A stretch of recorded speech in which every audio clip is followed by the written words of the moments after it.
Salam alaikum et bienvenue, on est le 21 juin 2026 et cette semaine on n'est pas là pour du vent, on est là pour du concret, du lourd, du truc qui va changer la vie de millions d'Algériens pour de vrai. Première chose, les banques algériennes, elles ouvrent le samedi matin. À partir du 10 juillet, officiel, la Banque d'Algérie a tranché, l'ABEF a transmis.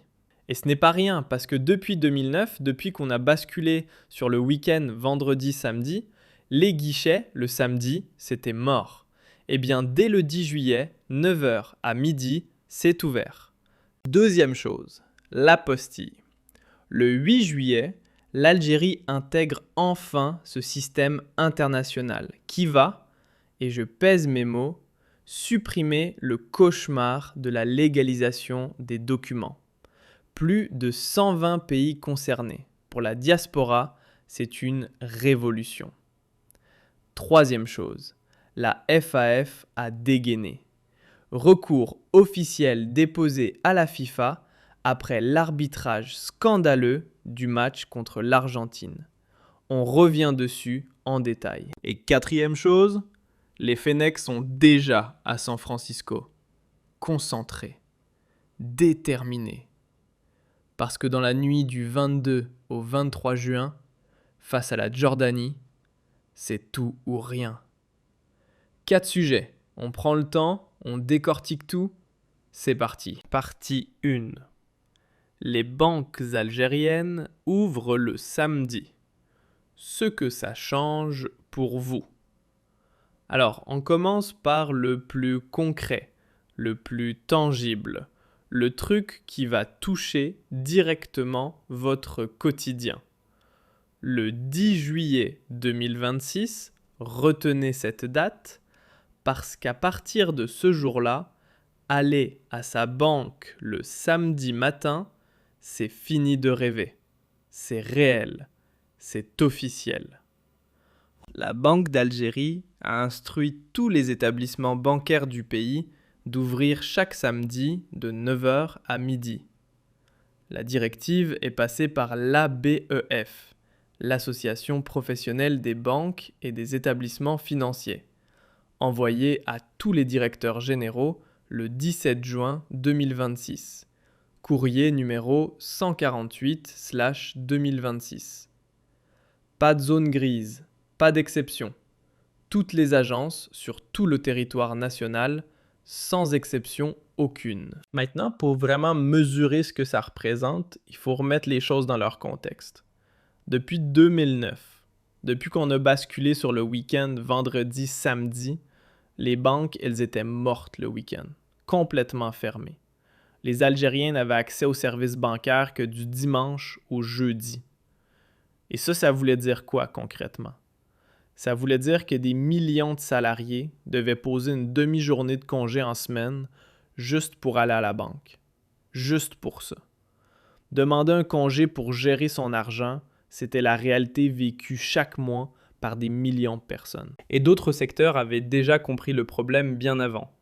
Algérie Post avait commencé à ouvrir le samedi au milieu des années 2010. Les ports algériens tournent maintenant 7 jours sur 7 sur instruction directe du président Tebboune pour éviter l'engorgement des quais. À chaque fois, les opérateurs économiques réclamaient que les banques suivent. Il aura fallu du temps, mais le signal est enfin arrivé. Alors concrètement, qu'est-ce que ça change? Pour les particuliers, c'est simple. Toutes les opérations de base deviennent accessibles le samedi matin. Retrait au guichet, dépôt de chèque, ouverture de compte, demande de carnet, virement, consultation de relevé, demande de prêt. Tout ça, le samedi.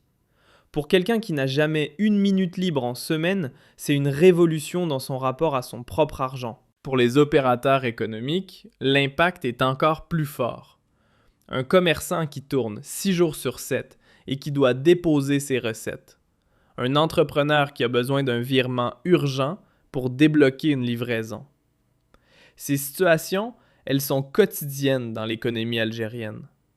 Le samedi matin bancaire, c'est une flexibilité nouvelle, concrète, immédiate. Et une précision que l'ABEF a tenu à mettre sur la table, clairement, parce que la question se posait forcément, Non, cette ouverture du samedi ne veut pas dire qu'on impose une charge de travail supplémentaire aux banquiers.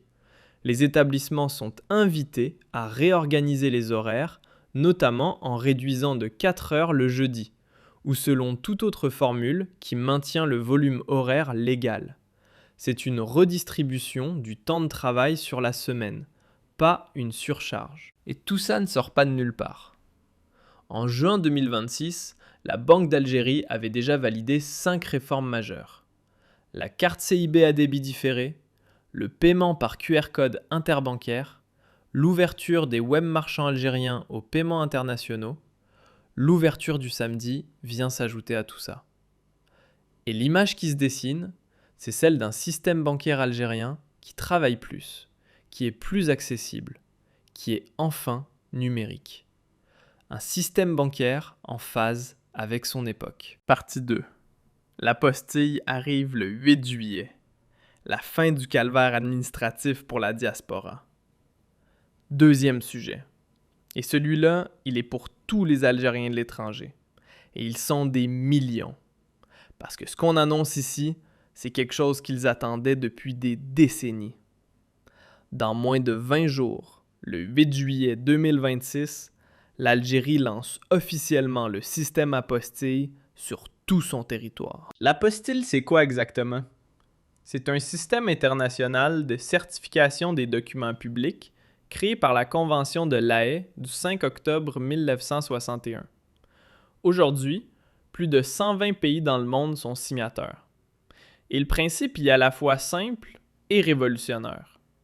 Quand un pays est membre de la Convention, ses documents officiels, actes de naissance, diplômes, actes notariés, jugements, peuvent être reconnus directement dans tous les autres pays membres, avec une seule certification, sans passer par les procédures de légalisation classiques qui vous font perdre la tête. Parce qu'avant l'apostille, c'était quoi le parcours? Prenons un exemple concret. Vous êtes algérien, vous vivez en France, vous avez besoin de faire reconnaître votre acte de naissance algérien pour une démarche administrative. Voilà ce qui vous attendait.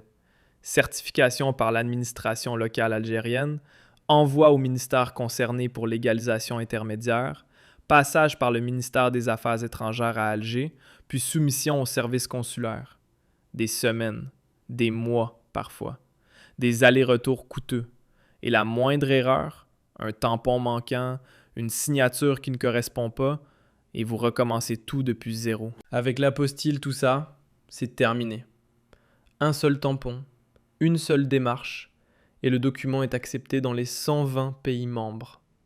C'est aussi simple que ça. Le 20 juin, le ministère de l'Intérieur a organisé une réunion de coordination en visioconférence avec l'ensemble des wilayas du pays pour finaliser les préparatifs. Les cadres de l'administration ont été formés à la plateforme numérique dédiée au traitement des demandes et au parcours complet de gestion des dossiers. La machine est prête. Un détail technique qui mérite qu'on s'y arrête. La Banque d'Algérie a participé à la conception de l'apostille algérienne en collaboration avec le ministère de la numérisation. Le modèle retenu est bilingue, arabe-anglais, conforme aux standards de La Haye, et l'imprimé a été conçu pour être sécurisé, infalsifiable, conforme aux exigences internationales.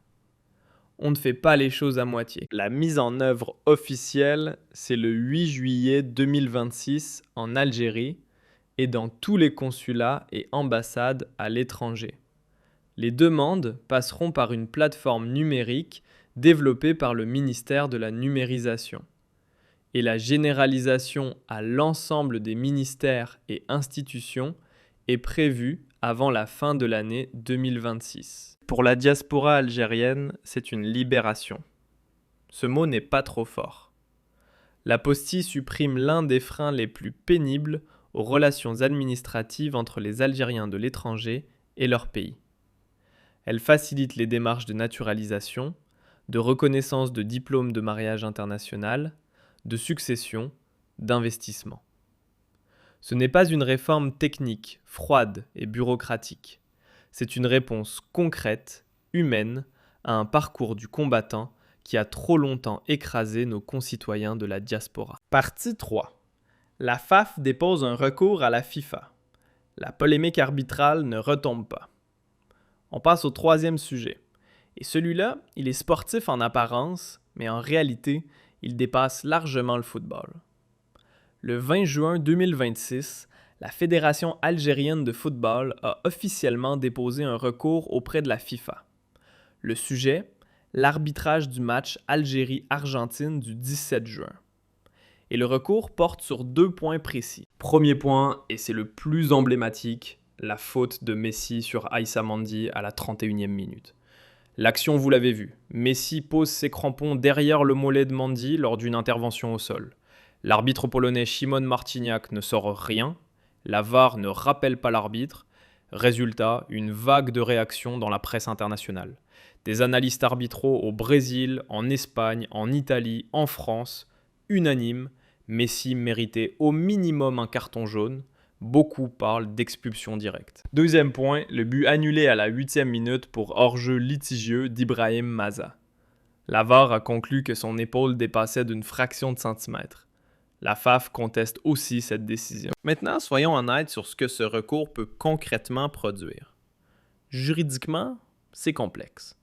La FIFA et le tribunal arbitral du sport ont toujours été extrêmement réticents à revenir sur des décisions arbitrales prises sur le terrain. Le score 0-3 pour l'Argentine ne bougera pas. Ce que la FAF peut raisonnablement espérer, c'est une reconnaissance officielle de l'erreur qui pourrait déboucher sur des sanctions disciplinaires pour l'arbitre ou sur des engagements de la FIFA à revoir ses procédures VAR. Mais il y a aussi une dimension politique dans ce recours, et elle est tout aussi importante. En déposant cette plainte, la FAF envoie un message clair au monde du football. L'Algérie ne se laisse pas faire. Les erreurs arbitrales ne passent pas sous silence. Et même face à la plus grande star du football mondial, l'Algérie exige le même traitement que tout le monde. Ce recours n'arrive pas dans le vide non plus. D'autres nations africaines ont exprimé des frustrations similaires lors de ces premières journées de mondial. La Tunisie, éliminée après 2 défaites, la Côte d'Ivoire qui a manqué de peu l'exploit face à l'Allemagne. Le sentiment d'un traitement à 2 vitesses commence à s'installer, et la FAF met des mots dessus. Sur le terrain, Petković, lui, n'attend pas la FIFA. Ses joueurs savent qu'un recours administratif ne changera pas leur position dans le groupe J. Ce qui peut changer leur situation, c'est une seule chose. Gagner contre la Jordanie dans la nuit de lundi à mardi. Partie 4. Les Fennecs à San Francisco. Tout ce qu'il faut savoir avant Algérie-Jordanie. Et on finit par le sujet que tous les supporters attendaient depuis le début de cette vidéo. Les Fennecs sont à San Francisco. Le match contre la Jordanie est dans moins de 36 heures. Voilà ce qu'il faut savoir. Après la défaite 0-3 contre l'Argentine à Kansas City, les joueurs de Petković ont bouclé leur préparation à Lawrence par une dernière séance axée sur les réglages techniques. Les journalistes présents à l'entraînement décrivent un groupe concentré, déterminé, pas abattu, déterminé. Ce dimanche, ils ont pris la direction de San Francisco. Le coup d'envoi sera donné lundi soir à 20h heure locale, soit 4h du matin en Algérie, 5h du matin en France. Le match est diffusé en direct sur ENTV et Canal Algérie, gratuitement pour tous les Algériens. Les changements tactiques attendus. Selon la Gazette du Fennec et DZ Algérie, Petković va revoir sa copie. Mahrez titulaire dès le coup d'envoi. C'était la décision la plus critiquée contre l'Argentine. L'absence du capitaine dans le 11 de départ, Petković a entendu. Sa présence dès la première minute change immédiatement la dynamique offensive. Amoura retrouve sa position de pointe. Prestation décevante contre l'Argentine, certes, mais Petković lui maintient sa confiance. Et Amoura a le profil parfait pour exploiter les espaces en profondeur que la Jordanie laissera quand elle tentera de se projeter. En défense, des ajustements sont attendus. Les failles montrées face aux sorties de balles argentines qui créaient des supériorités numériques dans le dos ont été analysées. Du côté jordanien, ne sous-estimez pas l'adversaire. La Jordanie a perdu 3-1 face à l'Autriche lors de la première journée. Ce résultat signifie qu'elle aussi est dos au mur, obligée de gagner pour rester en vie. Les deux équipes arrivent dans cette configuration de quasi-match à élimination directe. Et les calculs algériens sont clairs. Une victoire contre la Jordanie, combinée à un résultat favorable entre l'Autriche et l'Argentine, peut replacer les Fennecs en position de qualification. La Tunisie est déjà éliminée. L'Algérie est l'une des dernières représentantes africaines avec encore une chance. La pression est là. La responsabilité est là. 4 heures du matin, heure algérienne. Une heure qui peut décourager, oui. Mais les vrais supporters des Fennecs savent que cette nuit-là, beaucoup ne dormiront pas. Voilà pour ce 21 juin 2026.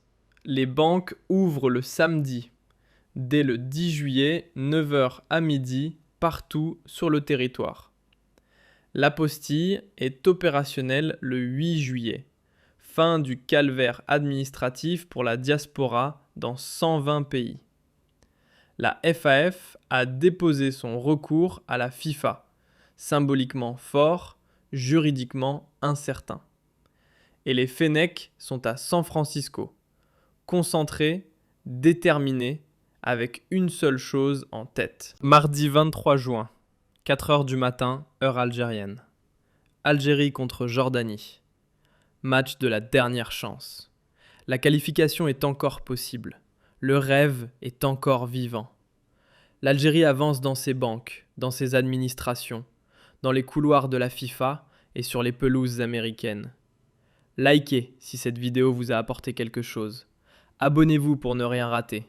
On se retrouve très bientôt.